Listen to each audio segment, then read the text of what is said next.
గత రెండేళ్లలో ఉపాధి హామీ నిధులను సమర్థవంతంగా వినియోగిస్తూ పల్లె పండుగ మరియు పల్లె పండుగ 2 కార్యక్రమాల ద్వారా 16,695 కోట్ల ఉపాధి నిధులను వినియోగించాం. ఈ నిధులతో అంటే గత వైసీపీ చేసిన పాలనకి మనకి తేడా చెప్తున్నాం.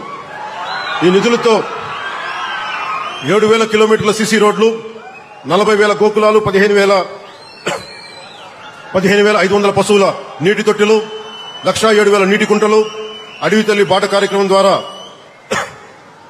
1,373 కిలోమీటర్ల గిరిజన రహదారులు, 1,66,000 ఎకరాల ఉద్యానవన పంటల సాగుని అభివృద్ధి చేశాం.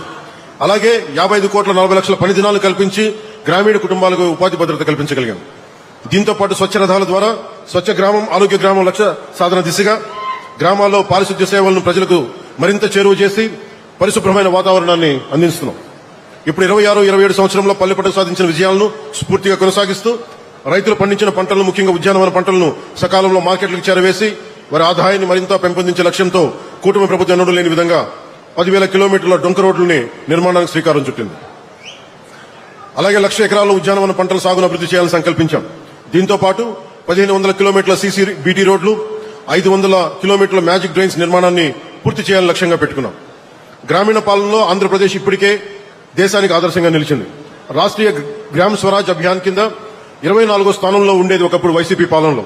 ఈ రోజున గౌరవ ముఖ్యమంత్రి గారి నేతృత్వంలో, మీ అందరి సహకారంతో, మంత్రివర్గ సహచర సహకారంతో, పంచాయతీరాజ్ అధికారుల నిర్దేశకత్వంలో 24వ స్థానం ఉన్న ఆంధ్రప్రదేశ్ ఈ రోజున మొదటి స్థానానికి చేరుకుంది.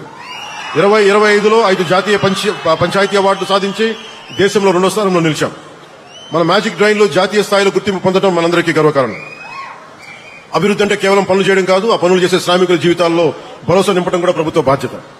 అందుకే మన ఉపాధి కూలీ అనే పదాన్ని బదులుగా ఈ రోజున మనం కూలీ అనే పదానికి బదులుగా శ్రామికులనే గౌరవప్రదమైన పదాన్ని తీసుకొచ్చాం. ప్రమాదవశాత్తు మరణించిన శ్రామికుల కుటుంబాలకు అందించే పరిహారాన్ని 50,000 రూపాయల నుంచి కనీసం 4 లక్షల నుంచి 6 లక్షల వరకు ప్రధానమంత్రి సురక్ష బీమా యోజన, ప్రధానమంత్రి జీవన్ జ్యోతి బీమా యోజనలను కలుపుకొని దాదాపు 4 లక్షల నుంచి 6 లక్షల వరకు పెంచగలిగాం.